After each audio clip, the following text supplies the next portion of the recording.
Hello friends, welcome to target online exam. आज हम discuss करेंगे जीएस। इसके अंदर आप सभी को जनरल साइंस भी देखने को मिलेगी, साथ में आप सभी को जीएस से संबंधित क्वेश्चन देखने को मिलेंगे। तो चलिए स्टार्ट करते हैं। क्वेश्चन फर्स्ट है, सूर्यास्त एवं सूर्योदय के समय सूर्य का आभासी चपटापन निम्न परिघटना के कारण है। आपका आंसर यहाँ पर अपवर्तन के कारण हो जाएगा। जो सूर्य का आभासी चपटापन है, ये किस परिघटना के कारण होता है? अपवर्तन के कारण। यहाँ पर आप सभी देख सकते हैं कि प्रकाश के अपवर्तन की परिघटना के कारण ही सूर्य वास्तविक सूर्योदय से पूर्व होता है और वास्तविक सूर्योदय के बाद तक दृष्टिगोचर होता है। इंपॉर्टेंट है, आप सभी लोग ध्यान रखिएगा। बीपीएससी के द्वारा पूछे गए क्वेश्चंस हैं। नेक्स्ट है, प्रथम विश्व युद्ध के दौरान कौन सा देश 1915 में ब्रिटेन के खिलाफ केंद्रीय बलों में शामिल हुआ है? ब्रिटेन के खिलाफ पूछा है, बुल्गारिया है। और प्रथम विश्व युद्ध की शुरुआत कब हुई थी? 1914 ईस्वी में हुई थी और यह युद्ध जो है 1918 तक चला था। नेक्स्ट क्वेश्चन है, टिहरी बांध नदियों के संगम पर स्थित है। ये क्वेश्चन आप सभी का बीपीएससी टीआरई फर्स्ट और टीआरई 2 में पूछा गया है। तो यहाँ पर क्या होगा? भागीरथी एवं भीलांगना नदी के संगम पर। टिहरी बांध कहाँ पर स्थित है? आप सभी को पता है, उत्तराखंड राज्य के टिहरी जिले में स्थित है और यह भागीरथी और भीलांगना नदी के संगम पर बनाया गया है। टिहरी बांध कहाँ पर बनाया गया है? भागीरथी और भीलांगना नदी के संगम पर। भागीरथी नदी गंगा नदी की प्रमुख सहायक नदी है। भागीरथी नदी क्या है? गंगा की सहायक प्रमुख नदी है। इस बांध से बिजली एवं सिंचाई संबंधी आवश्यकताओं को पूर्ण किया जाता है। इंपॉर्टेंट है दोनों पॉइंट, ध्यान रखिएगा। नेक्स्ट है, किसी अर्धचालक का तापमान बढ़ने पर उसकी प्रतिरोधकता होगी, तो उसकी प्रतिरोधकता बढ़ती है। किसी अर्धचालक का तापमान यदि आप बढ़ाएंगे तो उसका जो प्रतिरोध होगा वो भी बढ़ जाएगा। नेक्स्ट है, यहाँ पर अर्धचालक ऐसे पदार्थ हैं जिनकी विद्युत चालकता चालकों से कम हो। कौन से चालक से कम होती है? तांबा से कम होती है। और अचालक में क्या हो जाएगा? कांच हो जाएगा, से अधिक होती है। नेक्स्ट पॉइंट है, सिलिकॉन तथा जर्मेनियम प्रमुख अर्धचालक है। सिलिकॉन तथा जर्मेनियम क्या है? प्रमुख अर्धचालक है, नोट कर लीजिएगा। इनका प्रयोग विभिन्न प्रकार के इलेक्ट्रॉनिक युक्ति जैसे यहाँ पे क्या हो जाएगा? चिप के निर्माण में किया जाता है। इनका प्रयोग सिलिकॉन तथा जर्मेनियम का प्रयोग किसमें किया जाता है? चिप में किया जाता है। नेक्स्ट क्वेश्चन है, 1999 में टीपू सुल्तान की मृत्यु के उपरांत मैसूर का राजा किससे बनाया गया? तो मैसूर का राजा बनाया गया है कृष्ण राज तृतीय को। इंपॉर्टेंट पॉइंट है, यहाँ पे ध्यान रखिएगा। चतुर्थ आंग्ल मैसूर युद्ध के दौरान टीपू सुल्तान मारा गया। टीपू सुल्तान कब मारा गया था? चतुर्थ आंग्ल मैसूर युद्ध के दौरान। और टीपू सुल्तान की मृत्यु के बाद अंग्रेजों ने कृष्ण राज तृतीय को मैसूर का राजा बनाया और उस पर क्या किया है? सहायक संधि भी आरोपित कर दी। उस पर सहायक संधि आरोपित कर दी। तो आपसे पूछा जा सकता है कि टीपू सुल्तान की मृत्यु के बाद किसे राजा बनाया गया और किस पर संधि आरोपित की गई? तो संधि किस पर आरोपित की गई थी? कृष्णराज तृतीय पर। नेक्स्ट है, प्रत्येक राज्य से राज्यसभा के लिए चुने जाने वाले सदस्यों की संख्या किस अनुसूची द्वारा निर्धारित की जाती है? चौथी अनुसूची में निर्धारित की जाती है या अनुसूची द्वारा निर्धारित की जाती है।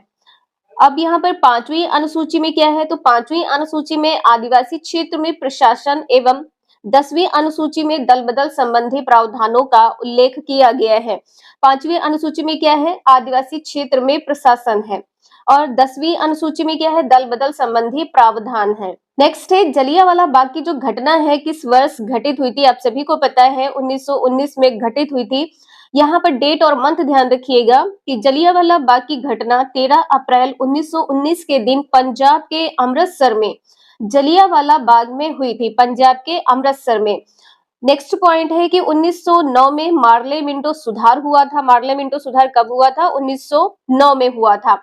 और 1919 में भारत सरकार अधिनियम 1919 पारित हुआ था। 1919 जो भारत सरकार अधिनियम है कब पारित हुआ था? 1919 में ही पारित हुआ था, जिसे मॉन्टेग्यू जेम्स फोर्ड सुधार के नाम से भी जाना जाता है। नेक्स्ट क्वेश्चन है, बांग्लादेश एक स्वतंत्र राष्ट्र कब बना है? तो 1971 में बना है। बांग्लादेश 1971 में एक स्वतंत्र राष्ट्र बना है। और 1971 से पूर्व यह पाकिस्तान का ही हिस्सा था। इसे पूर्वी पाकिस्तान कहा जाता था। तो आपसे पूछा जाए कि पूर्वी पाकिस्तान किसे कहा जाता था, तो बांग्लादेश को कहा जाता था। कब कब तक कहा गया या कब कहा जाता था, तो 1971 से पूर्व कहा जाता था। नेक्स्ट पॉइंट है 1971 ईस्वी में आजादी के लिए पूर्वी पाकिस्तान में आंदोलन हुआ। कौन सा आंदोलन है? मुक्ति संग्राम आंदोलन है और यह पाकिस्तान में चलाया गया था। पाकिस्तान ने आंदोलन को कुचलने के लिए एक ऑपरेशन चलाया था। कौन सा ऑपरेशन है? सर्च लाइट है। सर्च लाइट के नाम से सैन्य कार्यवाही की गई है। तो इसे आप सभी लोग ध्यान रखिएगा कि बांग्लादेश को 1971 में, यहाँ पे ध्यान रखिएगा 1971 में आजादी के लिए पूर्वी पाकिस्तान में आंदोलन चलाया गया था। कौन सा आंदोलन था? मुक्ति संग्राम था। बीपीएससी के द्वारा पूछा गया है, आपके एग्जाम में पूछा जा सकता है, 99% चांसेस हैं। नेक्स्ट है चांदी किस धातु में नहीं है? तो जर्मन सिल्वर में चांदी नहीं है। यह क्या है? एक मिश्र धातु है जो तांबा, जस्ता और निकिल से मिलकर बनी होती है। जो जर्मन सिल्वर है ये किससे बनी होती है? तो यह एक मिश्र धातु है, तांबा, जस्ता और निकिल से बनी होती है। चांदी का प्रयोग किस में किया जाता है ये पूछा जाए तो हॉर्न सिल्वर है, मानिक सिल्वर है और लूनर कास्टिक है। इन सभी में चांदी पाई जाती है, नोट कर लीजिएगा, इंपॉर्टेंट है। नेक्स्ट क्वेश्चन है कौन सा एक ऐसा एंजाइम है जो मानव शरीर में स्टार्च के पाचन से संबंधित है? एमेलाइज है। एमेलाइज जो है ऐसा एंजाइम है जो मानव शरीर में स्टार्च पाचन से संबंधित है। इसके इंपॉर्टेंट पॉइंट है कि यह एंजाइम स्टार्च को ग्लूकोज में तोड़ता है। कौन सा एंजाइम है? एमेलाइज एंजाइम है जो स्टार्च को ग्लूकोज में तोड़ता है। यह मनुष्य के लार में पाया जाता है। एमेलाइज जो एंजाइम है किस में पाया जाता है? मनुष्य के लार में।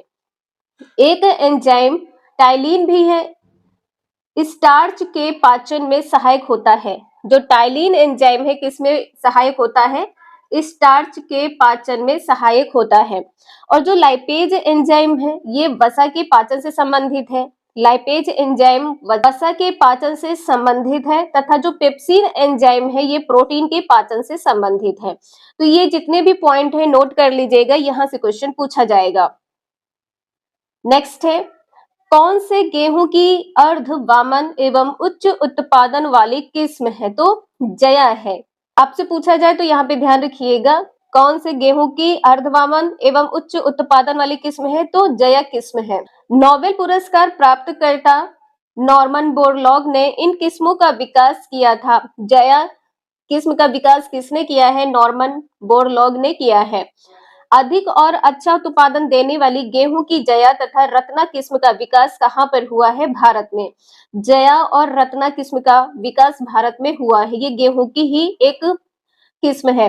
नेक्स्ट है परमाणु रिएक्टर में ग्रेफाइट का प्रयोग किस रूप में किया जाता है? परमाणु रिएक्टर में ग्रेफाइट का प्रयोग मंदक के रूप में किया जाता है।